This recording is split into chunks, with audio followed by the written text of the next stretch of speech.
Kahit sinong mapagmahal na magulang, walang ibang ninanais kundi ang ikabubuti ng kanyang anak. Lalong-lalo na ang isang ina na nakahandang gawin ng lahat para lang mailigtas ang pinakamamahal niyang anak. Ganyan po ang tema ng ating kwento ngayon. Pero bago ang lahat, kung bago ka pa lang dito sa channel, please like, subscribe, and hit the notification bell para updated kayo sa bawat kwentong ilalabas. May bago tayong kwento 2 o 3 beses sa isang linggo. At ngayon, para sa tampok nating kwento.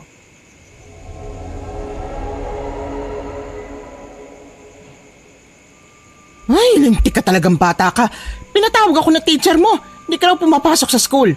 Nakita ka raw ng principal na tumatambay kasama ng mga barkada mo at ilang beses ka na rin daw nakikitang umaakyat sa bakod ng school para mag-cutting. Magpaliwanag ka nga, Debbie. Si mama naman ang aga-agang mag-rap eh. Di ba pwedeng magalmusal muna? Sumasagot-sagot ka pa talaga ha? Pero ang tanong ko hindi mo masagot. Ma, gutom lang yan. Kain na muna tayo. Tama si Debbie. Mamaya na natin pag-usapan yan. Ihanda ko lang ang pagkain. Oh, ayos ka lang? Oo, ayos lang. Saglit lang, maghahanda lang ako. Sige po pa, pakabilis na lang po ah. Siraulo ka talagang bata ka. Imbis na tulungan mong papa mo, nakaupo ka lang dyan agad at... Ano ba akala mo? Akala mo kung sino kang anak na presidente ha? Narinig niyo naman po si papa, diba? Sabi niya siya na raw yung kukuha. Aray! Bakit niyo naman po ako sinampal? Nagtatanong ka pa kung bakit? Bakit nga ba? Ikaw ang sumagot ng tanong mong animal ka. Nagpapakapagod ako maghanap ng trabaho trumakit kung saan-saan tapos malalaman kung hindi ka pumapasok? Ano bang naiisip ng kakarampot mong utak ha? Hindi ka na nga makatulong, pasaway ka pa. Eh ayaw ko na mag-aral eh. Bakit niyo ba ako pinipilit? Hindi niyo nga magastos ng pangangailangan ko sa school? Pupasok akong walang baon? At ano ngayon kung pumapasok ang walang baon? Ang masipag at may dedikasyon ng estudyante kahit walang baon pumapasok. Akala mo ba, para sa kapakanan namin to? Para sa iyo to, Debbie! Magtapos ka ng pag-aaral para hindi ka maging katulad namin. Eh, sa ayaw ko na nga mag-aaral eh. Hindi ko hilig yun. At ang solusyon na nakikita mo, magbarkada? Ano bang naging dulot ng barkada sa'yo, ha? Yumaman ka ba? Walang mabuting madadala ang mga barkadang patapon din ang buhay. Mamili ka ng sasamahan mo. Mababait sila, hindi sila mapanghusgang gaya nyo. Mas naiintindihan nila ako kaysa sa inyo ni Papa. May tuliling na yata yung utak mo't wala nang pumapasok dyan. Kung naiintindihan ka nila, ha? At kung may paki sila sa kinabukasan mo, hindi ka ipapahamak ng mga yan. Matitino silang tao! Matitino? Matitino bang paulit-ulit kang bumabalik sa high school? Yung iba, hindi na nag-aaral at may iba pang bisyo. Matitino ba mga ganong tao, ha, Debbie? Imbes na gumawa ng bagay para makatakas sa hirap ng buhay, binabaon pa ang sarili sa kahihiyan. Hindi mo ako maiintindihan kasi wala ka namang kaibigan. At di sila dinadamayan ako sa panahong kailangan ko sila. Kayo ba ni Papa? Tinanong niyo ba kung ayos lang ako? Kaya niyo lang naman ako gusto makapagtapos ng pag-aaral para kapag malaki na ako naman na magtatrabaho para sa inyo eh. Ang sarap mo talagang batukan ng paulit-ulit para maalog yung utak mo. Hindi ako nagpapakapagod sa pagtatrabaho para lang sa amin ng papa mo. Para yan sa'yo, sa inyong magkakapatid. Para sa akin? Lagi niyong sinasabi na para sa akin pero hindi naman talaga. Gagawin niyo lang ako investment paglaki ko. Anong investment pinagsasabi mo?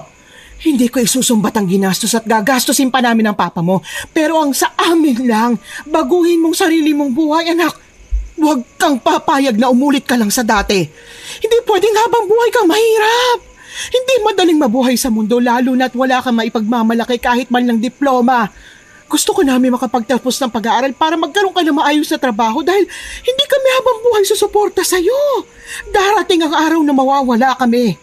Yun nga eh, kapag nawala kayo sa akin nyo ipagkakatiwala yung mga anak nyo, yung mga kapatid ko? Hindi na mag-aasawa na lang ako. Peste ka talaga, ang sarap mo kalbuhin!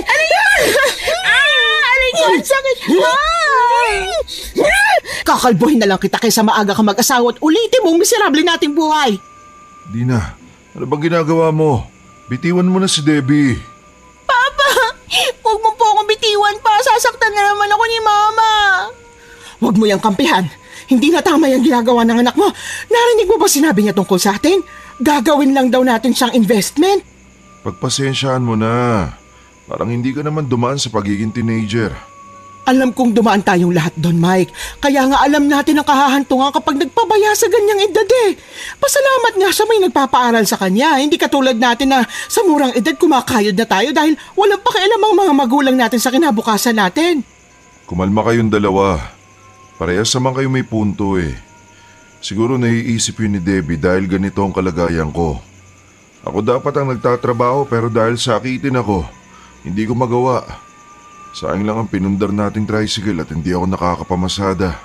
Siguro nga, Debbie, naiisip mo na pabaya kaming mga magulang o peperahan ka na lang namin kapag maayos ng buhay mo. Pero tandaan mo to, ha?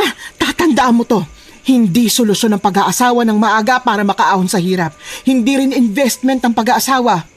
Mag-aasawa ako ng mayaman, ma, para hagisan kita ng pera. Tingnan mo nga yung mga sagot na magaling mong anak, Mike. Paano ka naman mapapansin ng mayamang lalaki? Mukha kang taong grasa. Hindi ka mapapansin kahit bumuka ka pa.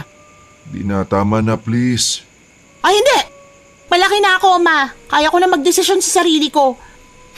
Kaya ko na nga magtrabaho eh. Magtatrabaho na lang ako. O sige, tingnan natin kung hanggang saan ka dadamputin ang kayabangan mo. Tingnan natin kung anong mas masarap, mag-aral o magtrabaho. Sumama ka sa akin bukas, ha? Natanggap ako bilang labandera sa isang mansyon. Lahat ng kakainin mo, paghihirapan mo. Ayoko nga maglaba. Hindi ako marunong. Tapos sasabihin mo sa akin na kaya mo ng sarili mo, maglaba ng damit at pinagreglahan mo, hindi mo nga kaya? Ako pa nga naglalaba, di ba? Baka gusto mong ibandera kung marurumi mong damit. Sige ka sa rampa sa kalsada pero balahura ka. Simula ngayon ha, hindi ka kakain ng mula sa pinagtrabahuhan ko. Bakit ako mag-i-invest sa'yo hindi ka naman mabait na anak? Sobra naman yata yan. Huwag mo akong pigilan, Mike. Kung ayaw niya, lumayas na siya sa bahay.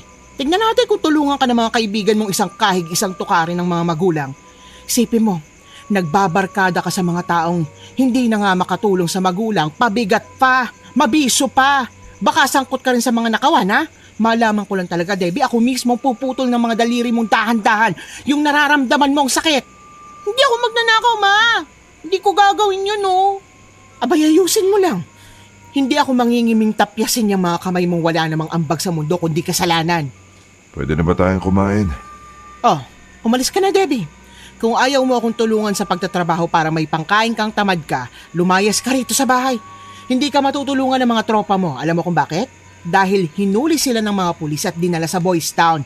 Yung mga babae, alam mo kung saan napunta? Di dinala rin dun sa parehas na institusyon. Oh? Kailan po yan nangyari? Kanina lang.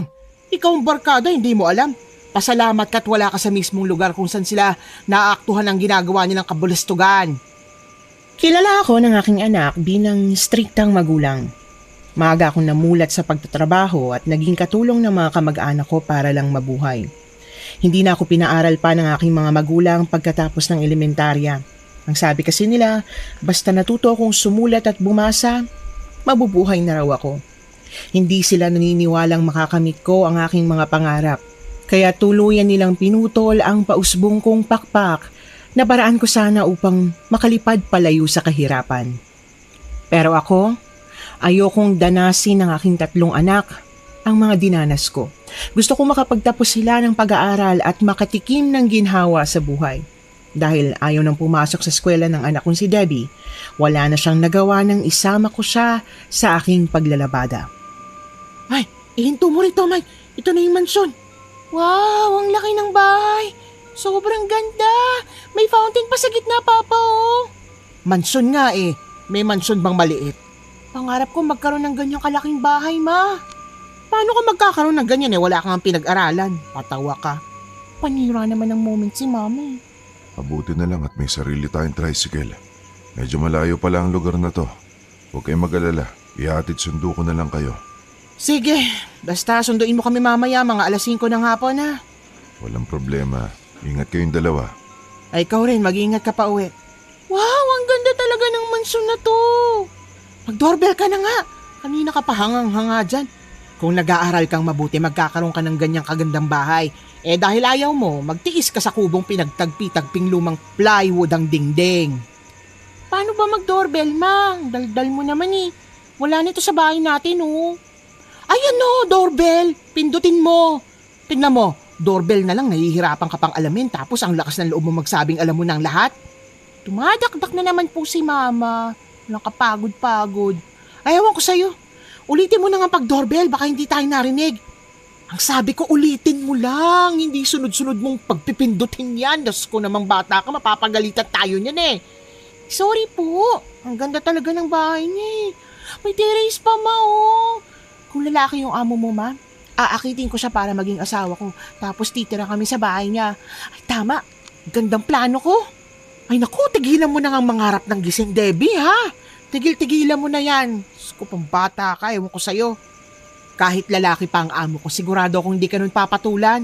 Yan nga lang buhok mo, oh. Hindi mo masuklay ng maayos eh.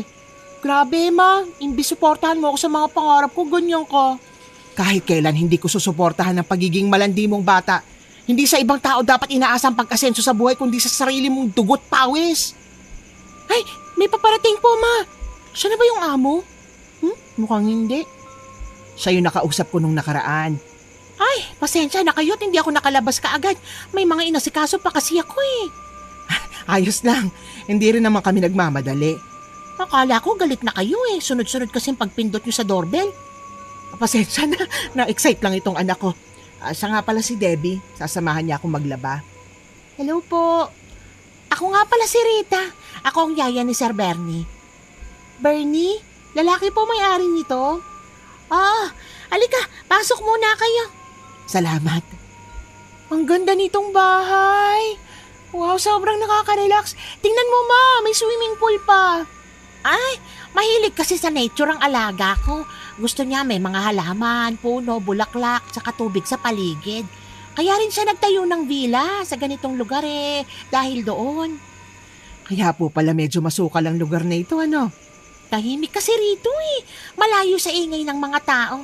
Hindi rin kasi siya mahilig sa pakikihalubilo. Kaya ngayon pa lang, manghihingi na ako ng paumanhin kung maging malamig ang pakikitungo niya sa inyo, ano? Pero mabait yun. Gwapo ho ba yung amo niyo? Debe! Tumigil ka nga sa kalandian mo, nakakahiya ka. Tatanong lang. Ayos lang din ah. Ang gwapo ng alaga ko.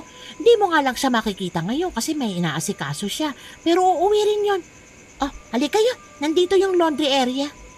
Ang lawak naman ng lugar na to. Parang bahay na namin ng size ah. Kumpleto rin sa paglalaba.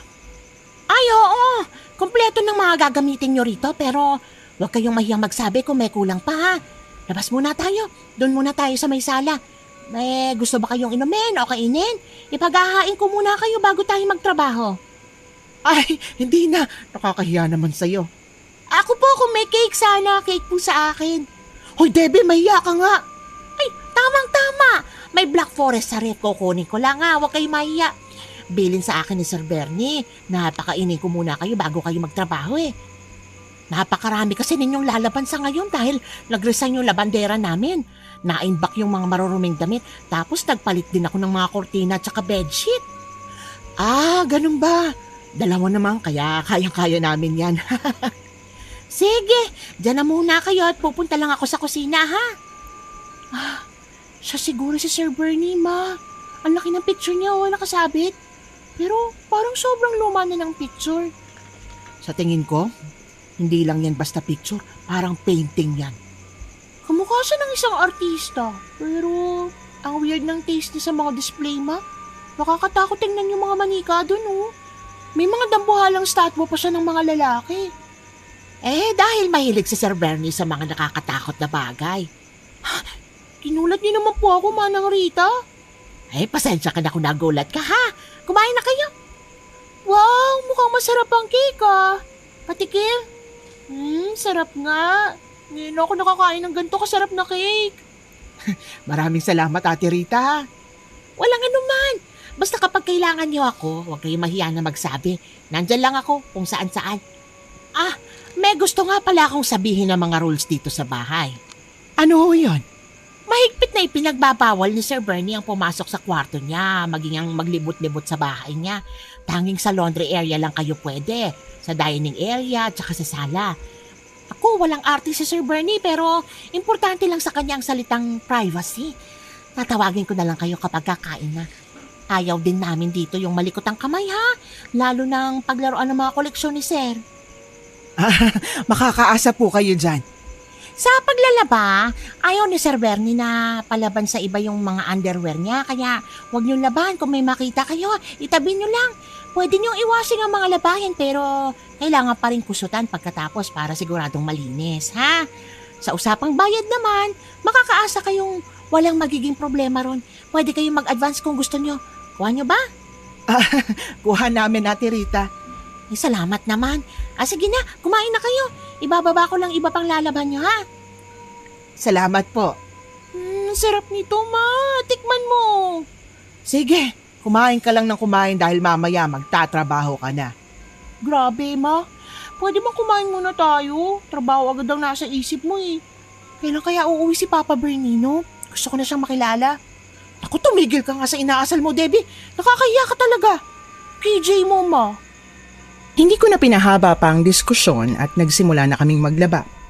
Tahimik lang ako at seryoso sa pagtatrabaho dahil ayoko makaramdam ng pagod. Pero inis na inis ako sa aking anak dahil napakaligalig niya at maingay pa. Para akong may kasamang bata na sawayin. Ma, gabi na. Hindi pa ba tayo tapos? Malapit na tayong matapos. Malapit na akong lagutan ng hiningi. Hindi ko na kaya, ma. Upo muna ako, ha. Nakita mo na. Paglalaba pa lang sumusuko ka na. Ganito kahirap kitain ng pera kapag wala kang pinag-aralan, ano? Hindi naman po ako magiging labandera habang buhay, eh. Kapag nakakuha ka ng asawang batugan at walang kwenta, walang dudang ganitong sasapitin mo. Kaya ka pinag-aaral para hindi ka matulad sa kapalaran namin. Sus, hanggang dito ba naman, ma? Ingay-ingay nyo. Diyos ko naman, walang patawad. Ay, wag mo ako sinasagot ng ganyan, ha? Kung ituring mo ako para mo akong barkada, matuto kang rumispeto. Sorry na po.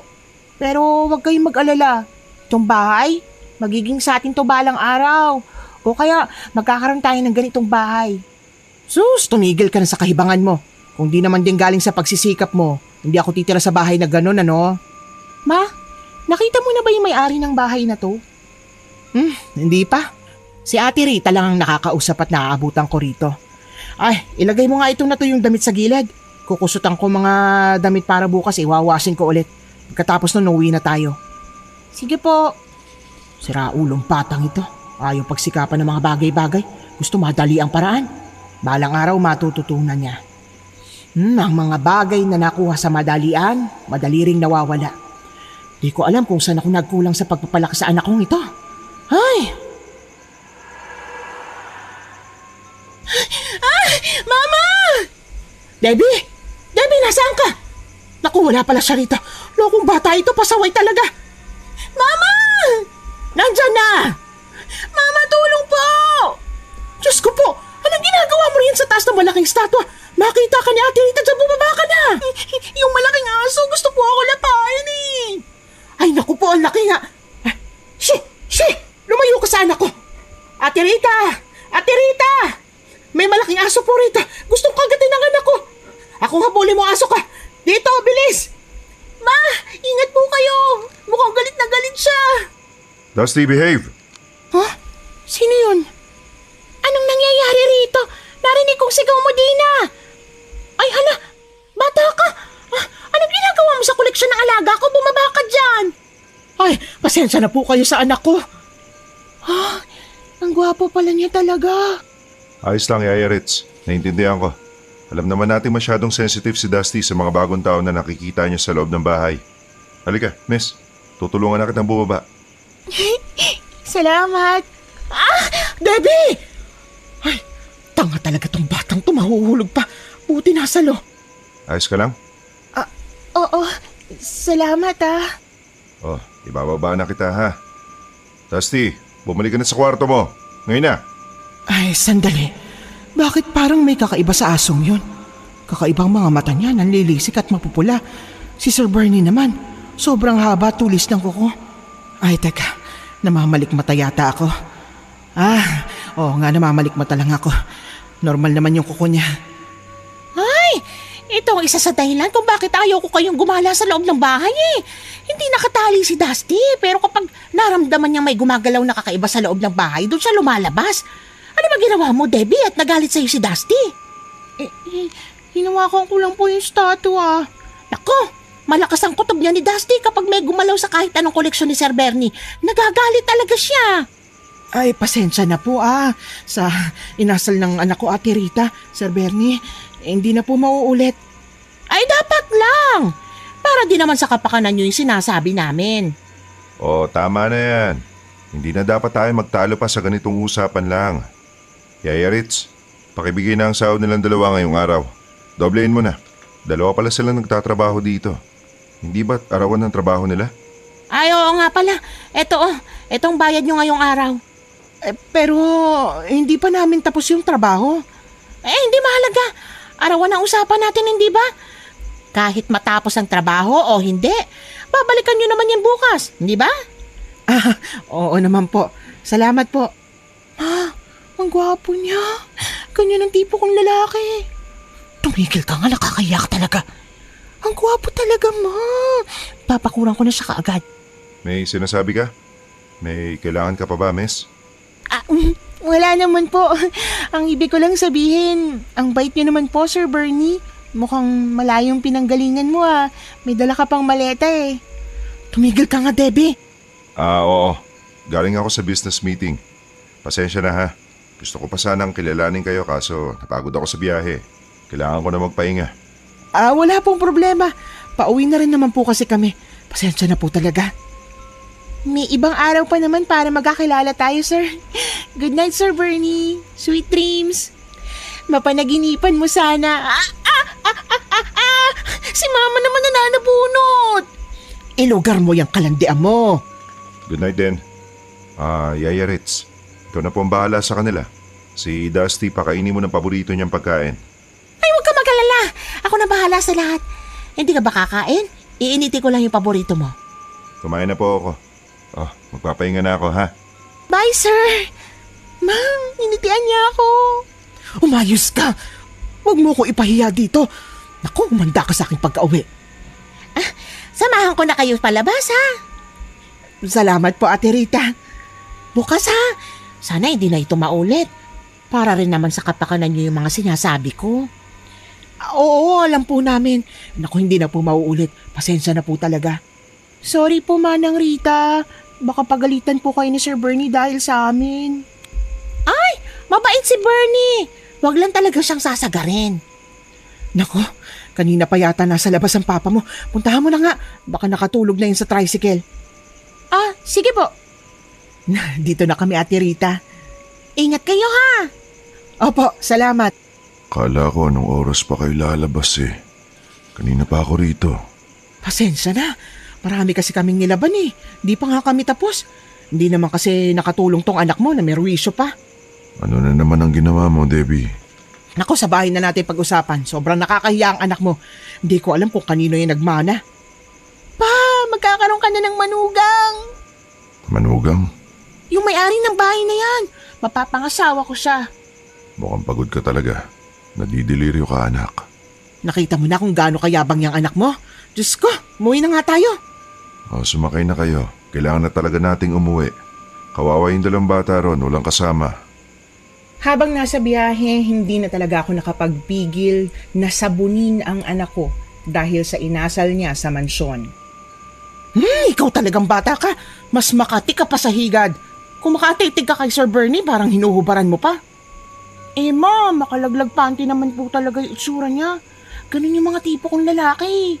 Laging naka-eyeglasses, naka-v-neck na damit, matangos yung ilong, maputi, at may magagandang mga mata. Tapos pantay na pantay pa yung mga ngipin niya. Ma, parang pwede kang isalya sa pader. Maaray! Kailangan talagang manampal. Bakit ganyan ka mag-isip, ha? Saan mo natututunan yung mga ganyan pananalita? Nagbabasa ka na naman siguro ng pocketbooks, ano? Naku si Mama, may iniisip na naman kakaiba. Tigilan mong pagpapantasya kay Sir Bernie. Hindi ka papatulan nun. Grabe ka naman, Ma. Anak mo ko. Dapat sinusuportahan mo po ako. Bakit ko naman susuportahan ang kalandian mo? Ma, ito na yung solusyon natin para makaahon sa buhay, oh. Nakikita ko na yung future ko. Maglalakad ako pababa sa mahabang hagdan doon habang hawak yung kamay ni Sir Bernie at sasabihin, ang sakit! Ano po ba yun? Naalog yata ang utak ko. Ang lakas ng preno ni Mike. Okay lang ba kayo dyan? Pasensya na kayo. May nakita kasi ako nakaharang eh. Ano bang nakaharang? Patingin nga. Ano yan? Ma, tao yan ah. Mukhang hindi siya tao. Huwag kayong bababa. Sa tingin ko halimaw siya. Ha? Halimaw? Pero maayos yung pananamit niya. Ha? Nakita niyo po ba yun? Parang kumukulubot yung mukha niya at lumaki ang tenga.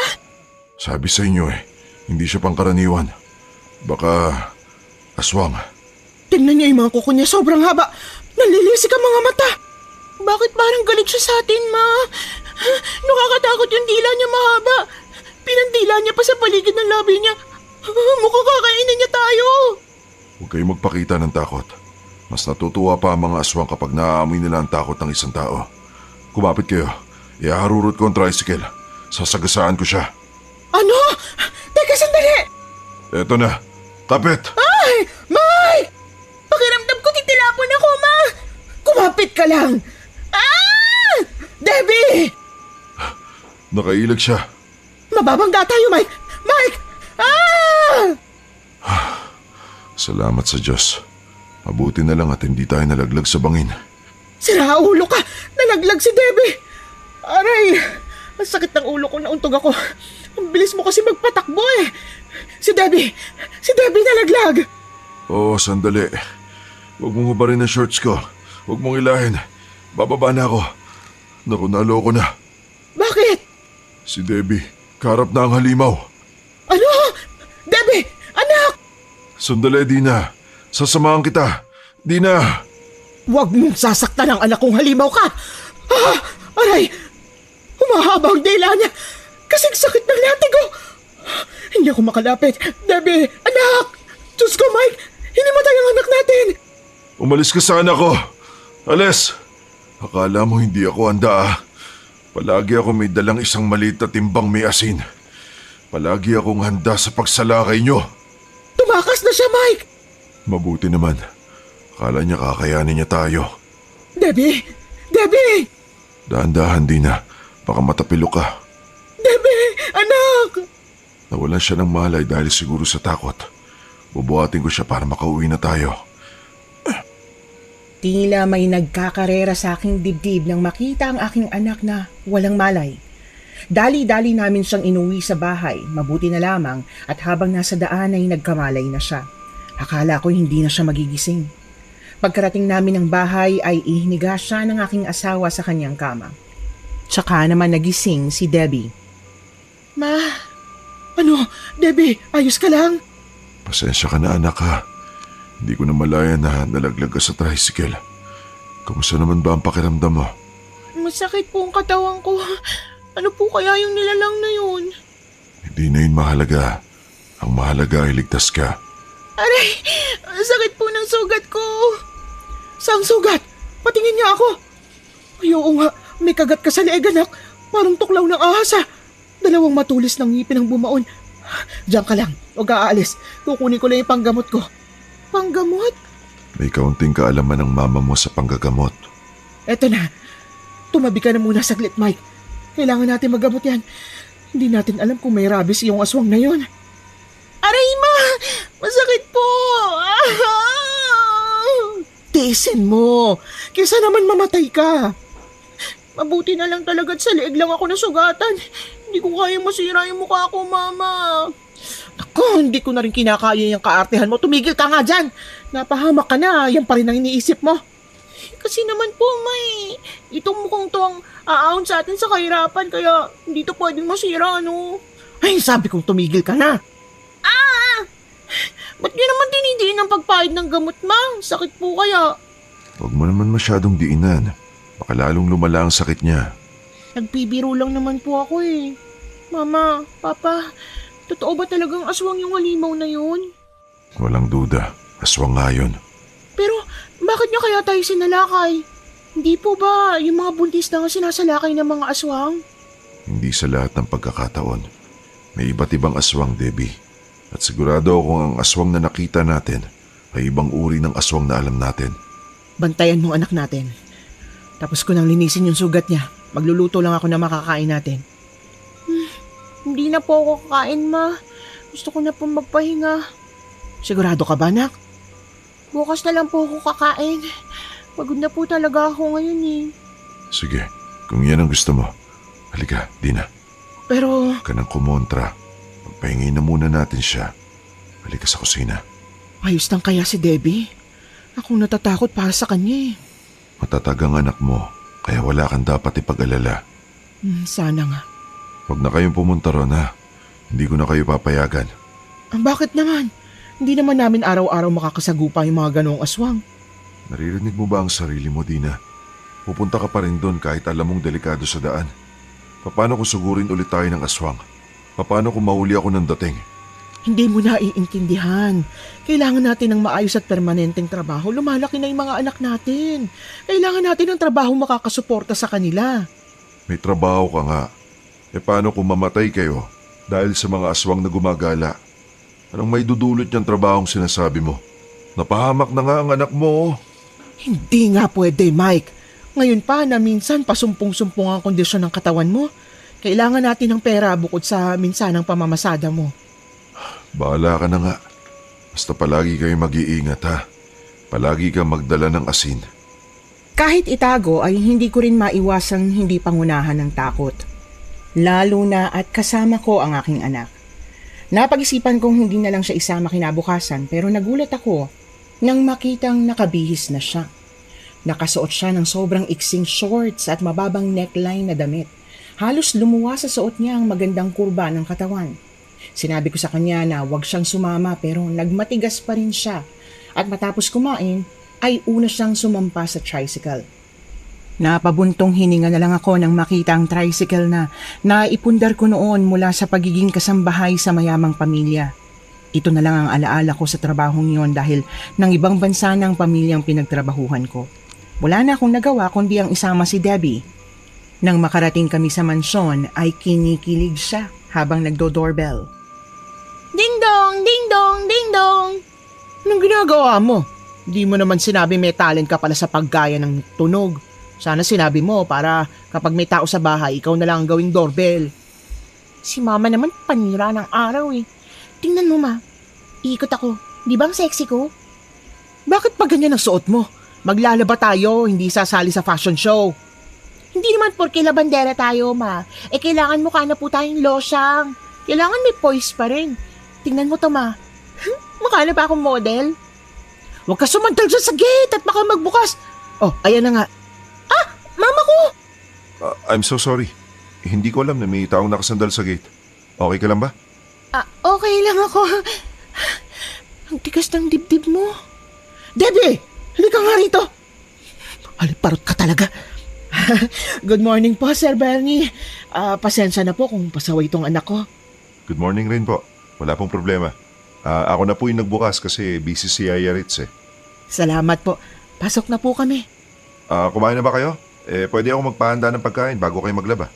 Busog na ako. Makita lang kita. Ha? Nakakahiya ka talagang bata ka. Umayos ka. Pasensya na po kayo sa anak ko. Palabiro po talaga yan eh. Ayos lang po yun. Sigurado po ba kayong ayaw niyong kumain? Ay, kumain na po kami, sir. Huwag po kayo mag-alala. Kailangan na po naming mag-umpisa para matapos po kami kaagad ng labahin namin eh. Kayo po ang bahala.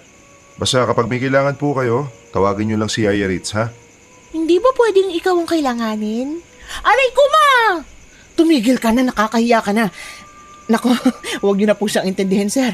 Hindi lang po siya nakainom ng gamot niya. Gamot? Wala naman ako sakit. Hindi naman. Tumigil ka na. Hindi ka na rito. Iwan ko na po muna kayo, ha? May aasikasuin lang ako. Sige po, sir. Bye, sir. Aray ko naman, Ma. Puro na lang po kayo pangungurot at pananabunot eh. Masakit pa nga yung sugat ko sa leeg, no? Oh, bakit? Kasalanan ko? Pinagpapahinga kita sa bahay. Sige kang pilit na sumama. Kung di ba naman haliparot ka talaga eh. Nakita mo po ba may tingin sa akin ni Sir Bernie? Parang nadadala na po siya sa pangaakit ko. Kunti na lang, Ma. Maglalaway na rin siya sa akin. Ano siya? Aswang para maglaway sa'yo? Tigilan mo na nga yung pagpapantasa at magtrabaho na tayo. Hanggat maaari matapos natin ito para hindi na tayo gabihin mamaya. Debbie, ano na? Nandiyan na po, Ma. Pwede po bang chill lang kayo? Grabe ka kasi kung manakit eh.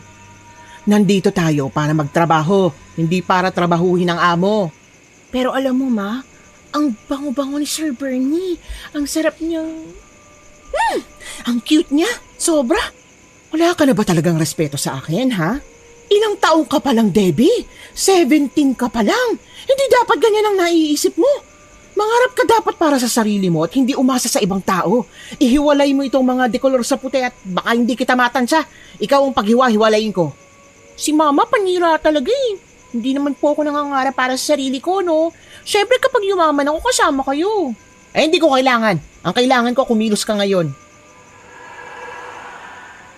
Ay, salamat at mga kobre kama na lang ang natitira. Mabibigat pa naman to. Ma, napapagod na po ako. Sumasakit po yung sugat ko sa liig eh. Eh, ikaw naman kasi. Ang tigas din ang ulo mo. Sabi ko kasi sa'yo, huwag ka nang sumama eh. Excuse me po. Sir Bernie, Hi, Sir Bernie. kita mo tong batang to. Biglang sumigla. Hello po. Magmerienda po muna kayo. Tara po sa kusina. Nasaan po si Ate Rita, sir? Namalengke lang po siya saglit para sa lulutuin niyang pananghalian. Hindi pa man ako nakakakibo. Nauna na si Debbie kasama si Sir Benji papunta sa kusina. Inayos ko muna ang mga gamit para hindi makalat bago sumunod sa kanila. Naabutan ko si Debbie na hinaharot si Sir Benji at kahit gusto ko man siyang sabunutan sa harap ng amo namin ay hindi ko naman magawa dahil mapapahiya naman ang anak ko sa harapan niya. Pero pasundot-sundot ko siyang kinukurot sa tagiliran. Hindi ko alam kung namalikmata lang ako pero nakikita kong nag-iiba ang tingin ni Sir Benji sa anak ko kaya lumapit na ako at nakisalamuha sa kanila.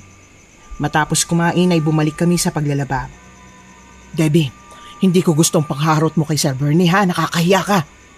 Ha? Debbie? Debbie! Diyos ko po! Tulong! Tulong! Oh, ano nangyari? Haling di na. Si Debbie kasi, sir, hinamatay po siya. Naku, anong gagawin ko? Huwag po kayong umiyak. Saglit lang po. Titignan ko ang pulso niya, ha? Ayos naman po siya. Siguro napagod lang. Baka nga po. Medyo mainit siya ng kaunti. Kailangan niya magpahinga. May guest room kami sa taas. Pwede muna siya magpahinga ron. Hindi ho ba nakakahiya, sir? Wala pong kaso yun. Sir, nahihiya na po talaga ako. Pero sa ngayon ay lulunukin ko muna yung hiya ko. Tatapusin ko lang po itong paglalaba at mga bandang hapon po uuwi na rin po kami. Huwag po kayo mahiya. Hindi na po kayo iba sa amin. Sir, ayos lang din po ba kayo? Ayos lang naman ako. Para po kasing namumula yung mga mata niyo eh. Wala to. Meron kasi akong kondisyon na namumula ang mata kapag medyo nasisikatan ng araw eh. Hindi na to mahalaga. Kailangan na natin siyang dalhin sa guest room. Sumunod ka sa akin. Opo sir. Ako, mukhang mainit ang anak mo. Meron ba siyang sakit? Ano kasi, may nangyari sa amin kagabi kaya yun, may kumagat po sa kanya. Ganun ba? Bakit pumunta pa siya rito? Po? Ang ibig ko sabihin, sana hindi na lang siya pumunta rito. Nagpahinga na lang siya sana. Makikisuyo nga pala ako. Pakibukas ng pinto. Saan po? Ito po ba? Opo. Bukas na po sir. Good. Sir, saan po yung ilaw? Medyo madilim po pala rito. Pasensya na. Gusto ko kasi ng madidilim na kwarto. Ilalapag ko lang si Debbie, ha? Tsaka lang muna sa pwesto mo. Bubuksan ko lang ang harang sa bintana. Mukhang sobrang kapal po ng tabing sa bintana. Halos wala na pong makita dito sa loob. Pasensya na. Nasaan po banda ang ilaw? Bubuksan ko na lang po. Pasensya na, hindi ko nasabi. Pundido kasi yung ilaw ng kwartong to. Hindi ko pa napapalitan eh. Ano yan? Debbie? Ayos lang po si Debbie. Pasensya na, naihagis ko siya ng kaunti pero hindi naman ganun kalayo. Ano po yung nadidinig ko? Parang may sumisipsip. Sandali lang po ha. Bubuksan ko lang ng kaunti ang bintana. Ako na po kaya sir. Baka pinahihirapan na po kayo ng anak ko eh. Hindi ako na. Sandali lang. Mas kabisado ko ang kwartong to. Ako na lang po. Nakakahiya naman po sa inyo. Ako na nga! Eh, Sorry po at nasigawan ko kayo. ayos lang po. Yan na po. Kalahati lang po ang binuksan ko at baka masilaw si Debbie. Medyo nakakasilaw nga po, sir. Sir, mahilig po talaga kayo sa mga kakaibang figurine, ano? Oo. Lahat ng guest room ko may ganitong disenyo. Sobrang weird ko ba sa paningin niyo? Ay, hindi naman po. Sige po, sir. Iwan ko po muna si Debbie. Tatapusin ko lang po yung mga labada. Ganun ba? Sige. Sabay na tayo sa pagbaba. Ipinagpatuloy ko ang paglalaba kahit na kinakabahan ako sa hindi ko malamang dahilan. Ramdam ko na parang may kakaiba talaga sa ikinikilos ni Sir Benji. Maging sa kagamitan niya sa loob ng bahay ay ramdam kong napaka-weirdo. Parang may sa demonyo ang mga display lalo na sa guest room. Parang hindi pangkaraniwan ang presensya ng mga figurine ng mga tao kahit ang mukhang mga anghel ay iba rin sa aking pakiramdam. Parang may negatibong enerhiya ang mga yon. Pero itinikom ko ang aking bibig. Minadali ko na lang ang paglalaba upang maaga akong matapos. Ay, Dina, gutom ka na ba? Pasensya ka na ha, kararating ko lang galing palengke. Bigla kasing bumuhos yung ulan, pero magluluto na ako para makakain na kayo. Oo nga po mahirap tuloy magpatuyo ngayon. Kanina pa umuulan dito. Lalakas kung minsan hihina. Okay lang po, Ate Rita. Pinamerienda naman kami ni Sir Bernie kanina. Hindi pa naman po ako gutom. Ay, teka, nasaan ang anak mo? Nahimatay po kasi siya kanina kaya sabi ni Sir Bernie, pagpahingahin muna doon sa guest room. Ano? Bakit nandoon siya? Hindi ba ang sabi ko sa inyo? Dito lang kayo sa laundry area. Bakit siya nandoon? May problema po ba doon, Ate Rita? Pasensya na po kasi napagod po siguro sa kakalaba yung anak ko. Kagabi pa po kasi masama ang pakiramdam niya. Kung ganun, sana iniwan mo na lang siya sa bahay niyo kaysa dinala mo pa siya rito. Nasa guest room siya. Doon po sa second floor. Ano po meron? Bakit po kayo tumatakbo? Hintayin niyo po ka, ate. Ang bilis niya tumakbo. Kinakabahan tuloy ako. Lalo tuloy ako nagkaroon ng hindi magandang hinala. Dapat kasi hindi mo na siya dinala dito Pasensya na po, Ate Rita. Hindi na po mauulit. Bubuksan ko lang ang ilaw. Ha? Akala ko po pundido ang ilaw dito. Kahit kailan wala pa kaming napundidong ilaw. Pinapalitan ka agad namin kapag nasisira ay kapapalit ko nga lang ng bumilya sa kwartong ito. Debbie! Naku! Debbie, bakit nasa sahig ka? Tulog pa rin siya. Debbie! Debbie! Anak, gising! Anak! Debbie! Oh, Diyos ko, anak. Pinag-alala mo ako. Ano bang nangyari sa'yo? Bakit nandito ka? Okay ka lang ba ha? Lupay pa yung itsura mo. Parang wala po akong lakas Para ka nang lalambot, anak. Ano bang nangyayari sa'yo? Ako, ang mabuti pa umuwi na muna kayo. Kailangan niya makapagpahinga. Umuwi na kayo. Pwede niyong gamitan ng telepono sa sala para tawagan ang asawa mo. Paano na po yung mga labahin namin? Saka na yan. Pwede mo naman niyang balikan bukas. Ang mahalaga makapagpahinga ang anak mo. I think, Yaya Ritz, they should stay here. Bernie! What's the matter, Yaya? At least dito matutulungan natin sila at mapapakain. May sakit si Debbie. Baka hindi nila kayanin sa biyahe lalo pa at maulan. Hindi na po. Uuwi na lang po kami. Ma, parang hindi ko po kayang magbiyahe. Dito na lang po ako. Iwan niyo na lang po ako. See? Masama ang pakiramdam niya. Baka lagnatin pa siya kung magpapaulan pa kayo. May tricycle naman sila, Bernie. Walang problema doon. Sige na, iuwi mo ng anak mo, Dina. Yaya, just this once, okay? Patuloyin lang natin sila kahit ngayon lang. Ma, hindi ko po talaga kaya magbiyahe. Nangihina na po ako. Darating naman ang papa mo, anak. Mabubuhat ka niya. Ang mabuti pa, bantayan mo na lang ang anak mo dito kung mananatili kayo pansamantala.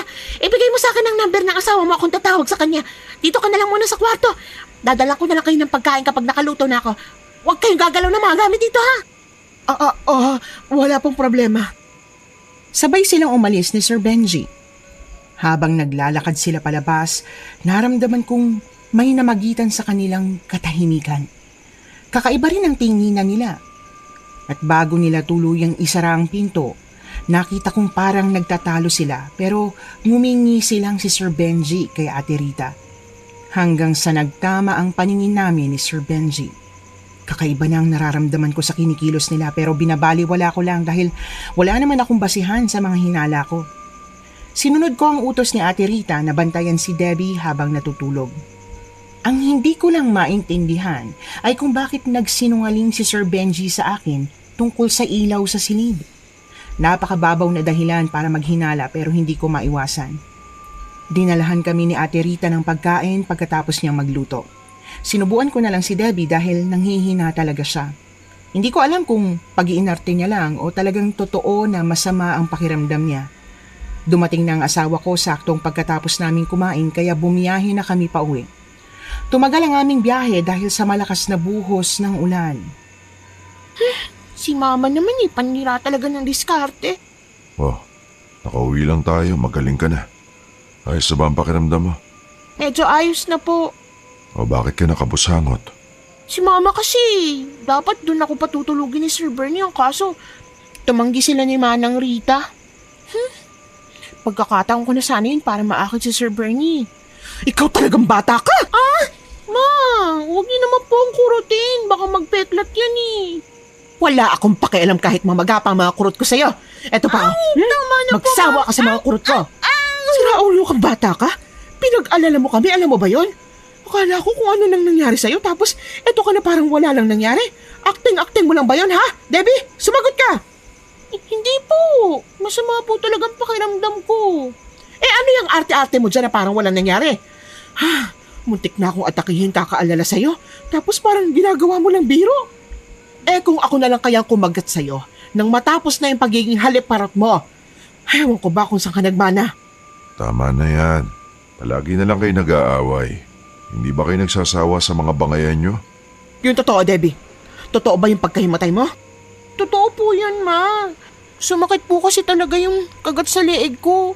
Nahilo po ako at nawala ng malay. Di po yun acting. Paano ako maniniwala mahilig ka magsinungaling? Totoo po, Ma. Hindi po ako gagawa ng kwento tungkol doon. Yung doon sa guest room, bakit nasasahi ka? Habang tulog po ako sa guest room, nanaginip po ako na may halimaw daw sa loob ng kwarto. Yung kagaya po ng halimaw na nakita natin sa daan nung unang uwi natin. Namumula yung mga mata niya. Tapos nakangisi siya na parang abot hanggang tenga. Mas mahaba ng konti yung dila niya. Parang dila ng ahas ang itsura. Nakatayo siya sa sulok ng kwarto. Hanggang ngayon kinikilabutan pa rin ako pag naaalala ko. Tapos gusto mo pang matulog doon, binabangungot ka na pala. Siguro dahil yun sa sugat mo at sa takot mo sa aswang kaya mo siya napapanaginipan. Posible rin na may halimaw talaga sa loob ng bahay na yun. Baka totoong nasa loob siya ng kwarto at pinagmamasdan ka para maging biktima. Si Papa naman tinatakot niyo po ako. Kinikilabutan na ako. Ay naku, itigil mo na yan, Mike. Baka lalo pa yung bangungutin. Magpahinga ka na, Debbie. Huwag ka na mag-isip ng kung ano-ano ha, wala lang yon. Dadalang kita ng pagkain at gagawin kita ng tsaa para mahigop mo. Lalabas na kami. Opo, Ma. May kakaiba talaga ako nararamdaman, Dina. Baka pwedeng huwag na kayong bumalik doon. Pakiramdam ko, may kinalaman yan sa amo mo. Bakit ka ganyan mag-isip? Ikaw ba? Wala ka bang nararamdaman na kakaiba sa amo mo? Wala ka bang napapansin na kakaibang kinikilos nila? Sa totoo lang, meron. Mahilig si Sir Bernie mangolekta ng mga nakakatakot na figurine, manika, tsaka estatwa. Pero marahil lang nakita ni Debbie na nakatayo dun sa sulok, yung malaking estatwa ng lalaki na nasa loob ng kwarto. O bakit may mga ganong estatwa pati sa guest room? Nakakapagtaka naman. Tsaka bakit mga lalaki? Hindi kaya...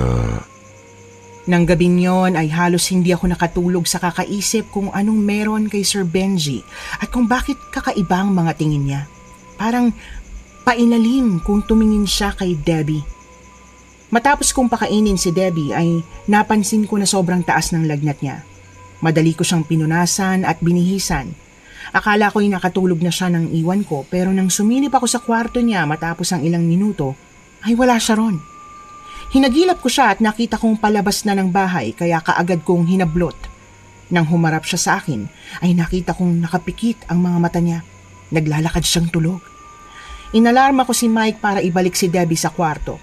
Akala ko'y tapos na ang pangyayari doon kaya natulog na ako pero naputol ang mahimbing kong tulog nang marinig na may ingay na nagmumula sa kwarto ni Debbie kaya pinuntahan ko siya.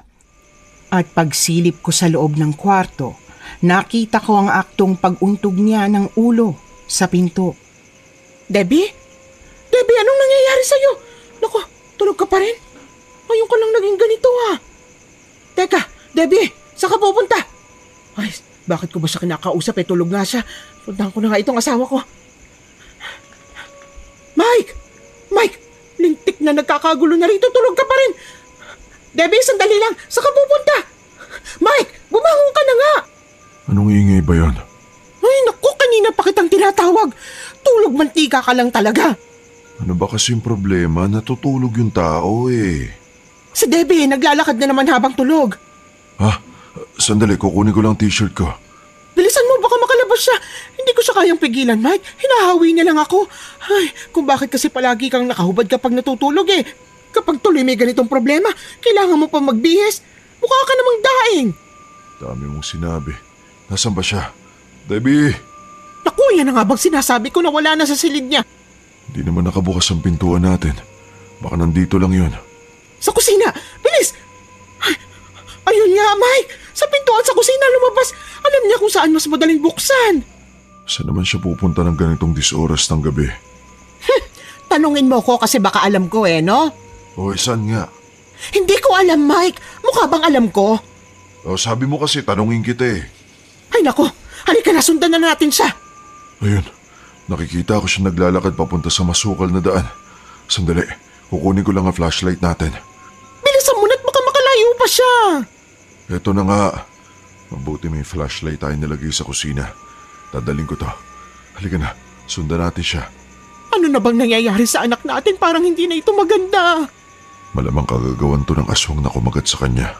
Debbie, sundan lang natin siya. Mamaya na natin pag-usapan yung sinasabi mo. Bilisan na natin maglakad para maabutan natin siya. Huminto na siya. Anong ginagawa niya dyan? Bakit kaya nakatayo lang siya sa harap ng puno ng balete? Masama ang pakiramdam ko sa puno na yan, Mike. Debbie! Mike, lapitan mo na bilis. Natumba na siya. Debbie, Anak! gising na. Anak, Gumising gising! ka na. Sige na. Gising anak! Hindi tayo pwedeng magtagal dito, Dina. Baka makaakit pa tayo ng ibang nilalang. Dalhin na natin siya sa bahay. Bilis, itatakbo ko siya.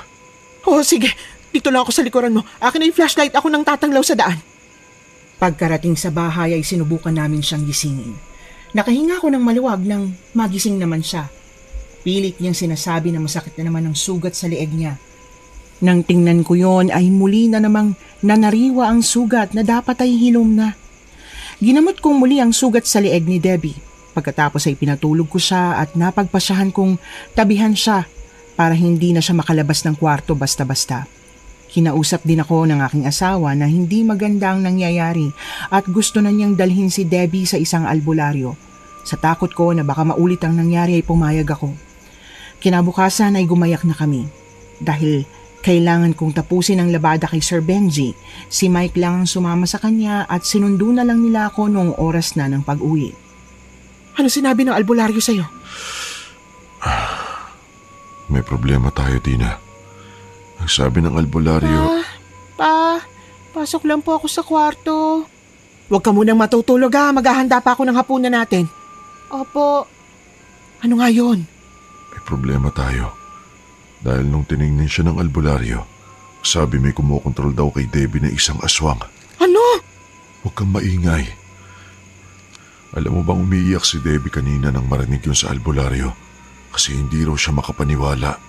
Mike, kahit naman ako hindi makapaniwala. Bakit daw si Debbie ang punteriya ng aswang na yun? Wala bang magagawa yung albularyo para hindi na tayo gambalain pa nun? Tungkol sa bagay na yan, ang sabi ng albularyo, parang gusto daw talaga siyang patayin ng aswang. May sinabi siyang aswang Agitot. Tama, aswang na agitot ang gustong pumatay sa anak natin. Agitot? Oo, ang mga agitot daw ay mga binabaing aswang na mahilig sa mga lalaki. Ha? Kung binabae ang mga aswang na agitot, bakit niya gustong patayin si Debbie? Babae siya. Baka akala niya lalaki si Debbie kasi kamukha mo. Hindi, siraulo ka rin ano. Ang sabi ng albularyo, ang sitwasyon ni Debbie ay kakaiba. Marahil daw may personal na galit ang aswang na yun sa kanya. Sinisip-sip daw ng mga agitot ang dugo ng biktima at kaya nila itong kontrolin. Diyos ko, ano nang gagawin natin? Ano mga sinabi ng albularyo para tantanan na siya ng aswang na yan? Kailangan daw nating maglagay ng mga pangontra sa paligid ng bahay para hindi tayo malapitan. Kaya ito nanguha ko ng mga halamang may mahabang tinik. Isasabit ko sa bintana ng silid ni Debbie, pati sa pintuan. Saka sa buong bahay na rin. At mamaya rin, magsusunog ako ng goma sa bakuran. Sige, gawin natin ang lahat para hindi siya makuha o mapatay ng aswang. Magsunog muna tayo ng goma para hindi siya makalapit sa bahay natin. Magsaboy ka ng asin sa paligid at isabit mo tong halaman sa kwarto ni Debbie. Sige, akin na. Ay, kailangan ko isaboy itong asin. Ano ba yan? Nakakatakot naman ang alulong ng mga aso. Lalo akong kinikilabutan na. Tama na siguro itong pagsasaboy ko. Ilalagay ko na ito sa kwarto ni Debbie. Debbie, buksan mo nga muna ang pinto. May ilalagay lang ako. Debbie! Debbie, okay ka lang? Mike! Mike! Ano yun? Bakit? Si Debbie sumisigaw. Hindi ko mabuksan ang pinto ng kwarto niya. Tumabi ka! Sisipain ko na lang! Debbie! Anong nangyayari sa'yo? Mainit! Mainit! Mainit! Ah! Debbie! Huwag mo sakalin ang sarili mo!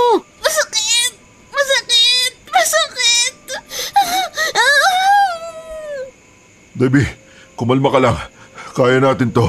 Ano bang maitutulong namin? Masakit! Masakit! Masakit! Panay kang sigaw, nakakairita! Oh, bakit mo binatukan? Nawawala na nga siya sa sarili niya. Oo nga. Pasensya na, anak. Nakalimutan ko may sakit ka. Ayoko na! Ayoko na! Ayoko na! Ayoko na! Ayoko na! O baka batukan mo na naman ha. Hawakan mo siya sa kamay. Pigilan natin siya makaalis ng bahay. Nasaan ang halaman? Ay, naku po. Hindi ko alam kung saan ko nailagay. Hawak ko lang yung kanina eh. Naloko na, Dina. Sabi ko sa'yo, sabit mo sa bintana eh. Kulit mo talaga. Nagsaboy pa ako ng asin sa paligid ng bahay. Anong gusto mong gawin ko? Mahati sa dalawa para lang maisabit ang halaman na yun? Sana ikaw ang nagsabit. Debbie! Sobrang lakas niya. Hindi ko kinaya. Tumalon na siya sa bintana. Debbie! Kapag ikaw nabalian ng buto, ihuhulog kita ulit. Bumalik ka rito! Ang galing niya. Ang bilis niyang nakatalon. Namangha ka pa talaga. Tumatakbo na siya palayo, Mike. Debbie! Hintay ka lang talaga. Papaluin kita ng sinturon. Wala na magagawa ang pagsigaw at pananakot mo. Wala siya sa matinong pag-iisip. Bumaba na tayo at sundan na natin siya. Ang bilis niya tumakbo. Ganito ba talaga ang mga kabataan ngayon para mga kabayo? Ako na lang ang hahabol sa kanya kung napapagod ka na. Sige na, kaya ko na to. Hindi, sasama ako. Ayos lang. Ha? Ayun siya, Mike. Nasa may damuhan. Lapitan natin. Debbie.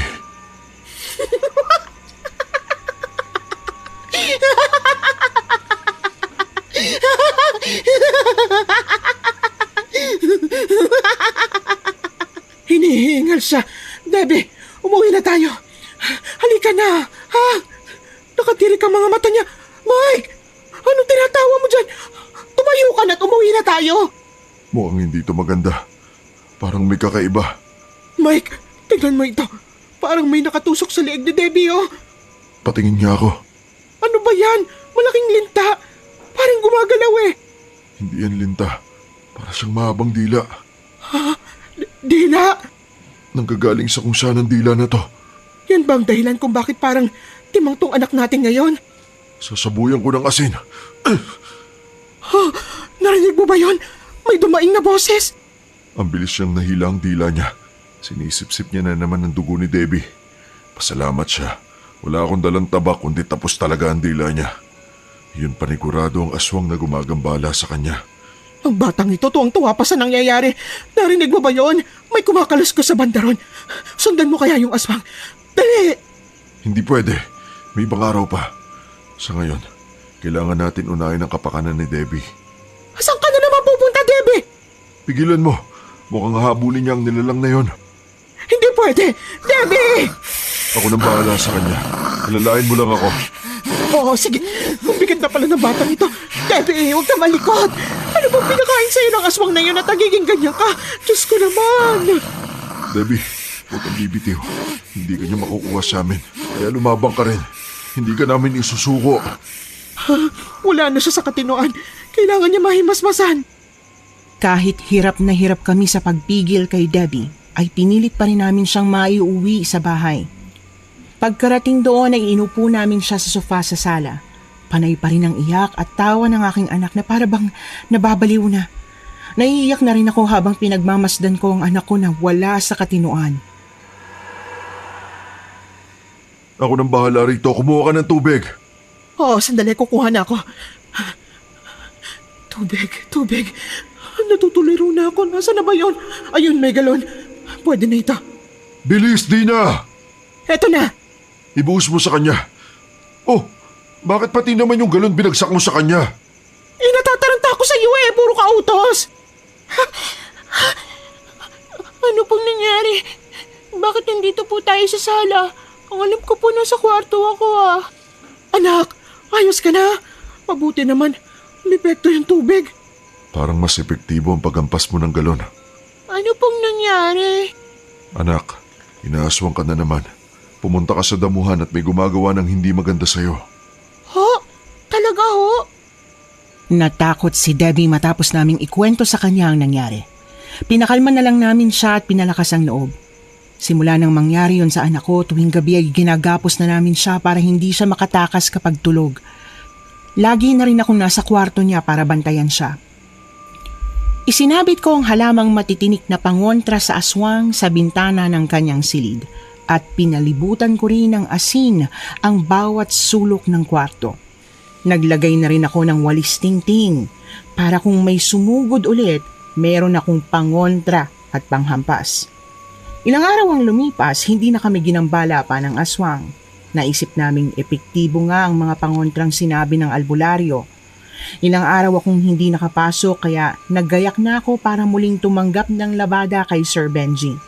Pero bago ako makaalis, nagpumilit si Debbie na sumama sa akin. Nakita ko namang magaling na siya. At dahil alam kong marami na namang natambak na labahin, kaya pumayag na akong sumama siya. Oh, mag-iingat kayo ha. Susunduin ko ulit kayo rito. Dina, dala mo ba yung mga pangontra? Dala ko, huwag ka na mag-alala. Debbie, ayos ka na ba? Sigurado kang kaya mo na?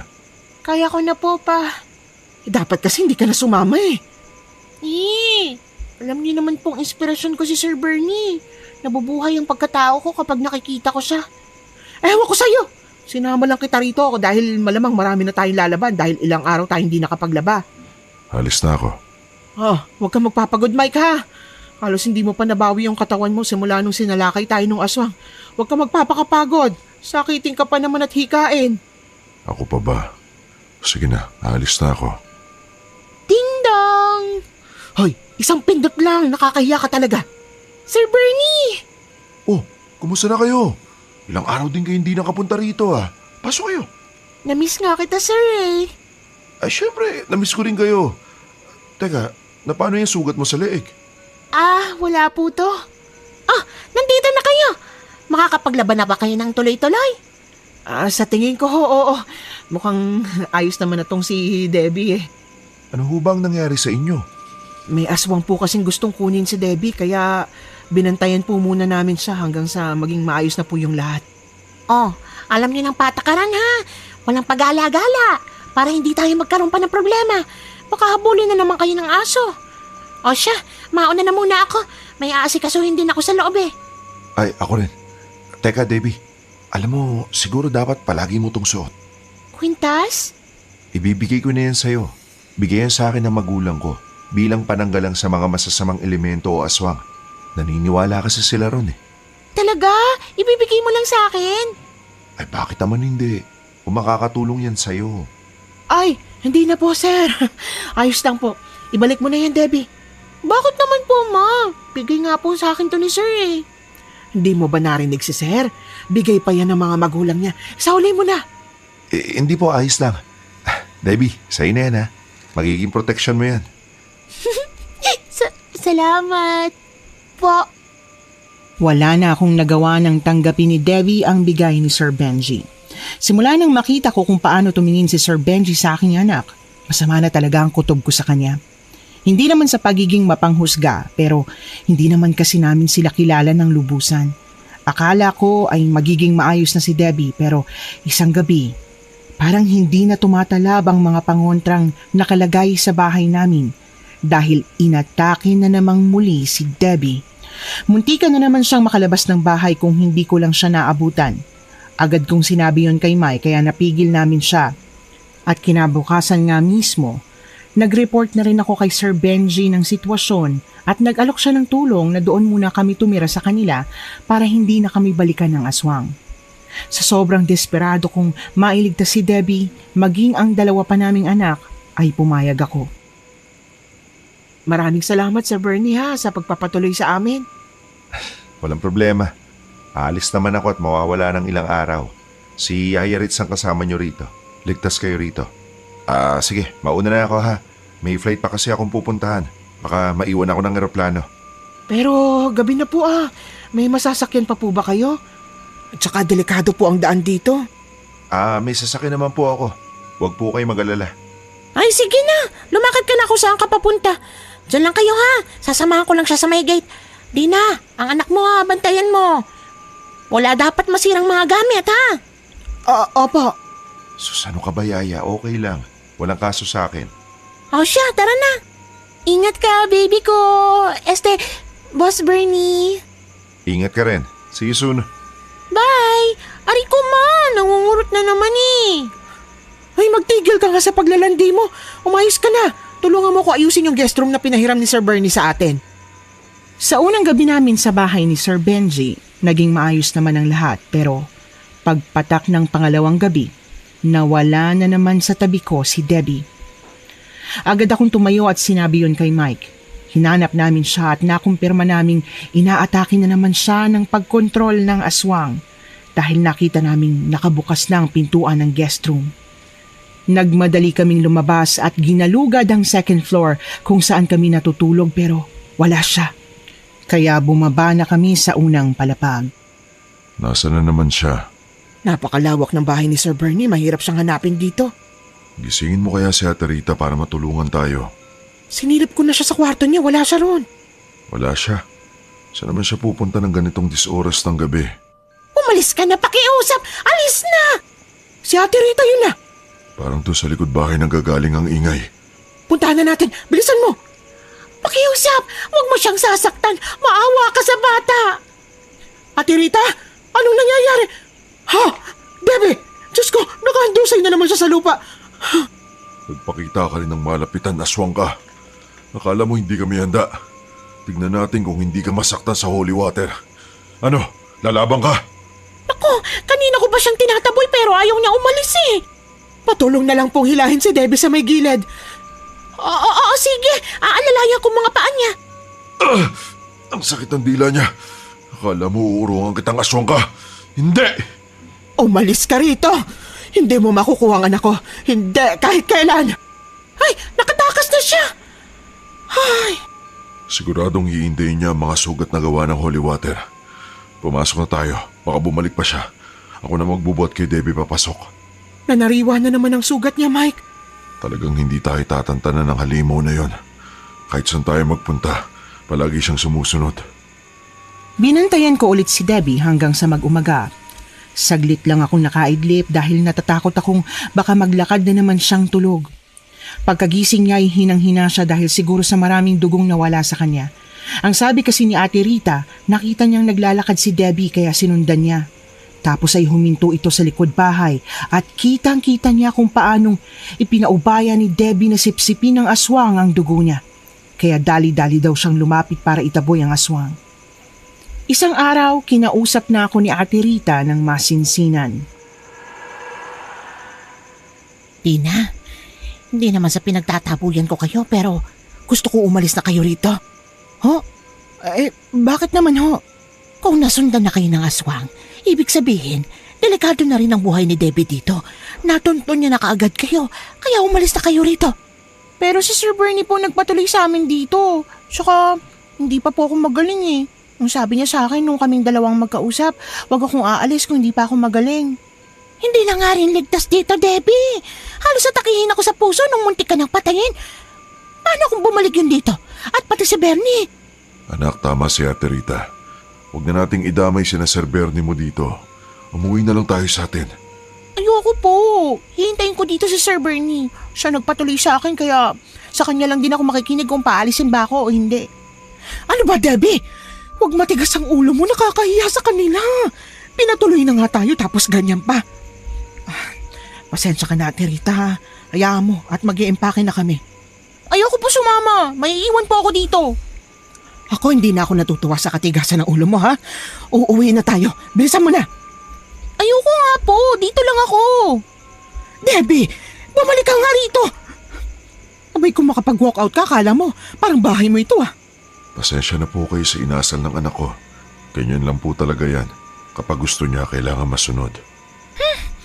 Kung ganyan ang anak ko, inakalbo ko na yan. Sige, hayaan nyo na. May punto rin naman siya. Si Bernie ang nagpatuloy sa inyo kaya siya lang din ang pwedeng magpasya kung aalis kayo o hindi. Sino ba ako para magpaalis sa inyo eh? Trabahador lang din ako dito. Ang sa akin lang, kapakanan nyo rin ang iniisip ko. Pasensya na kayo ha. Kami po ang dapat humingi ng pasensya dahil sa pangiistorbo po namin. O siya, marami pa akong gagawin eh. Iwan ko na muna kayo ha. Hinayaan na kami ni Ate Ritang tumira ng ilang araw pa sa mansyon. Gabi-gabi nagpapalitan kami ng aking asawa sa pagbabantay kay Debbie. Pero ang nakapagtataka, mentras pinipilit namin siyang umuwi na kami, mas lalo siyang nararatay sa higaan. Bumalik si Mike sa albularyo para humingi ng tulong pero binigyan lang siya ng ilang mga dagdag pangontra at paalala. Ay, umaga na naman. Salamat at hindi sinumpong si Debbie kagabi. Nakatulog din kami kahit papaano. Ay nako, kailangan ko palang tanungin si Ate Rita kung ilang kwartong aalisan ng kortina para labhan. Nasaan na kaya siya? Ate Rita? Ate Rita! Tigilan mo ng ginagawa mo. Mapapahamak ka lang dyan sa naiisip mo. Boses ni Ate Rita yun, ha? Sa kwartong yun ang gagaling. Sino kayang kausap niya? Bumalik na ba si Sir Bernie? Buksan ko nga ng konti. Madilim ang paligid, walang bago. Ganito palagi ang silid nila. Tumigil ka na! Utang na loob, itigil mo na ito! Umalis ka na rito! Sino kausap ni Ate Rita? Bakit parang nag-aaway sila? Hindi ko makita, napakadilim pero... Ano yun? May nagliliwanag sa dilim. Teka, pares ba yun ang mga mata? Ha? Meron siyang mahabang dila na parang ahas na nagliliwanag din. Ang dalawang tulis ng dila, parang karayom na sumasayaw sa hangin. Ano ibig sabihin nito? Ibig bang sabihin? Ha? Kilala ni Ate Rita ang halimaw? Nakakatakot. Kailangan ko na umalis dito. Kapag minamalas ka nga naman, natabi ko pa tong figurine na ito. Sino yan? Takbo na, Dina! Hindi na ako nakapalag nang may pumulupot na malagkit na bagay sa akin na sa tingin ko ay mahabang dila ng halimaw. Hinila niya ako papasok sa silid. Pilit kong nilalabanan sa pamamagitan ng paghawak sa pintuan pero hindi ko na kinaya. Ang huli kong naramdaman ay ang pagtulos ng kung anumang bagay sa aking leeg bago ko panawan ng ulirat. Pagmulat ko ng mga mata ko, nasa loob pa rin ako ng silid pero nakabukas na ang ilaw. Nakatali ako sa isang upuan at hindi kagaya ng ibang mga kwarto, walang ibang gamit sa silid na yon, kundi ang bangkong plastik na inuupuan ko lang.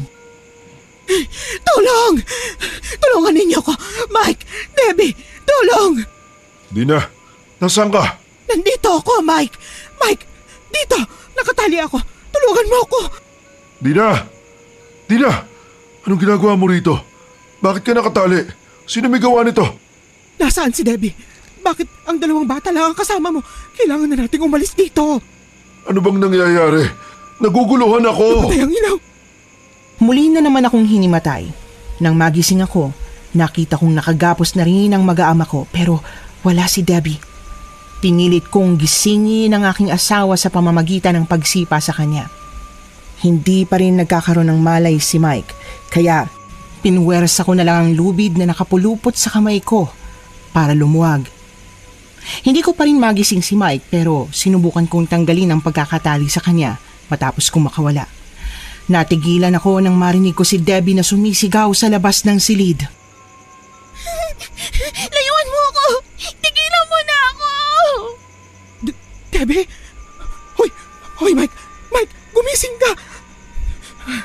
siya magising. Anong gagawin ko?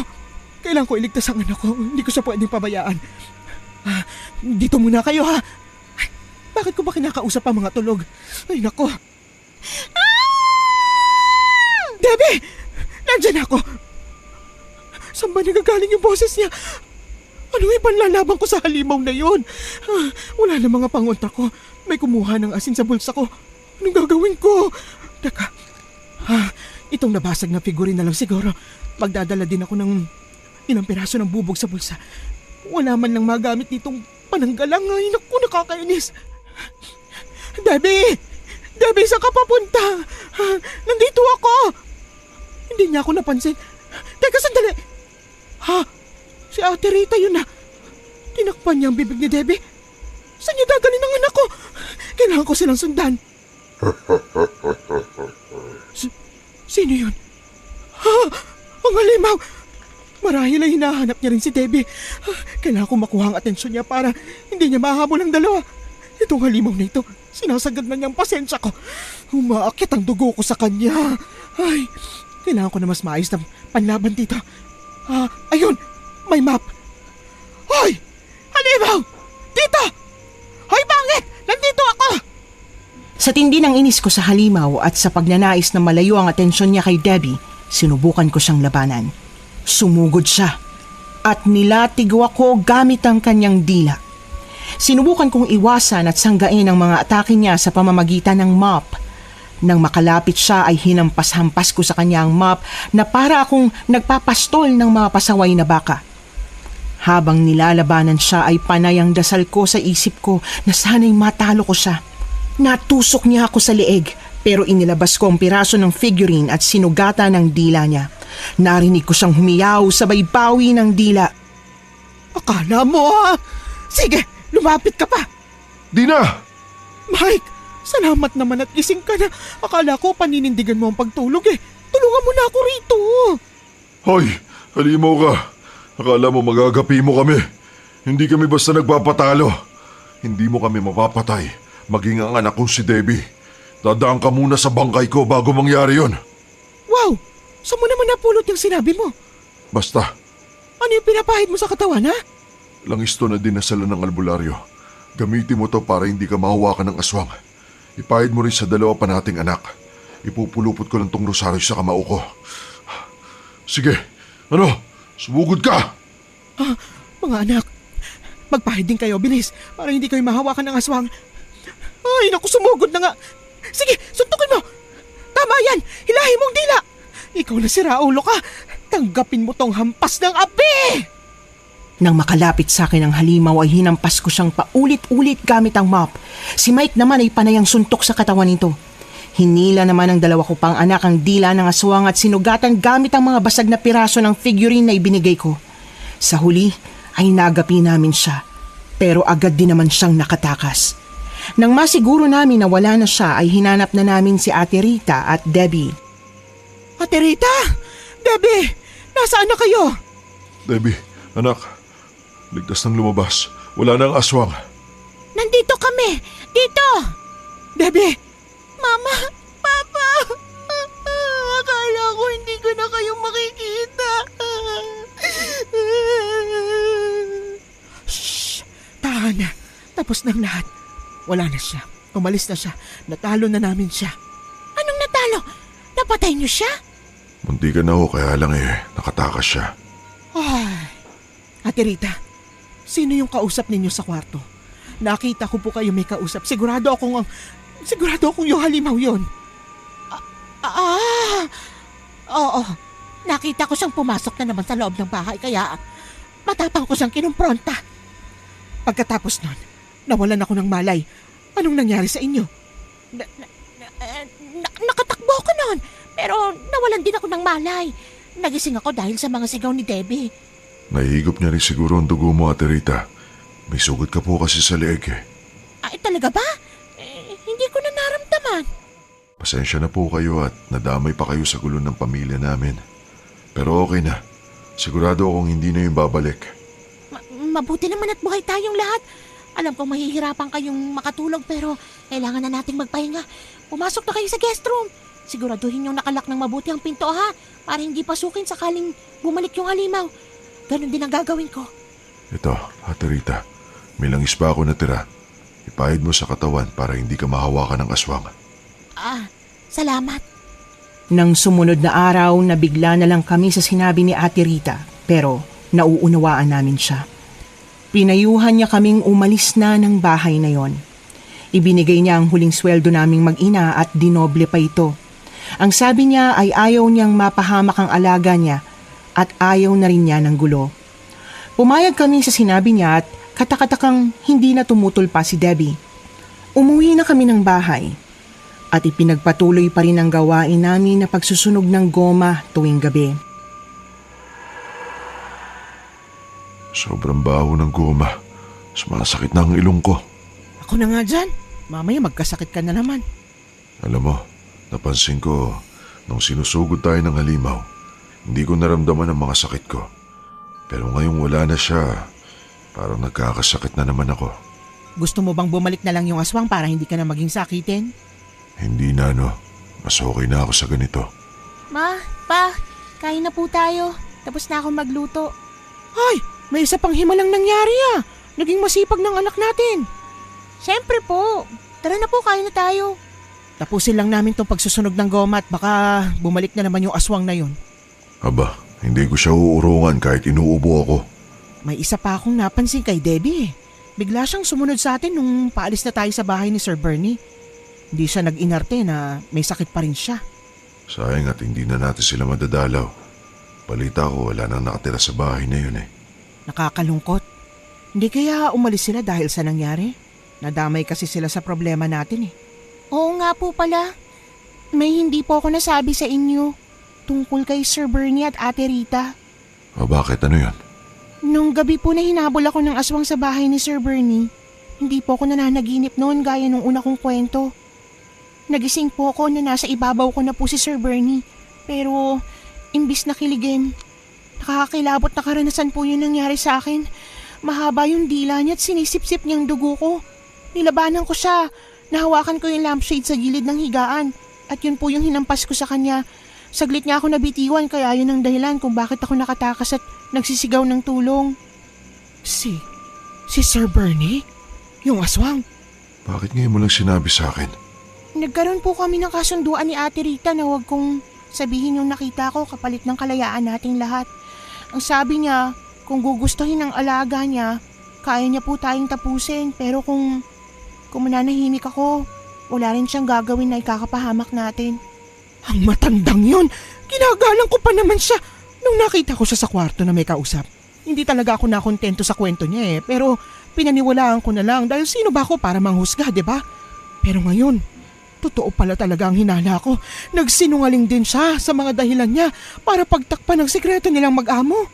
Pero kung siyang agitot na tinutukoy ng albularyo sa akin, bakit kanya gustong patayin? May ginawa ka bang masama sa kanya bukod sa pagpantasyahan siya? Ha, Debbie?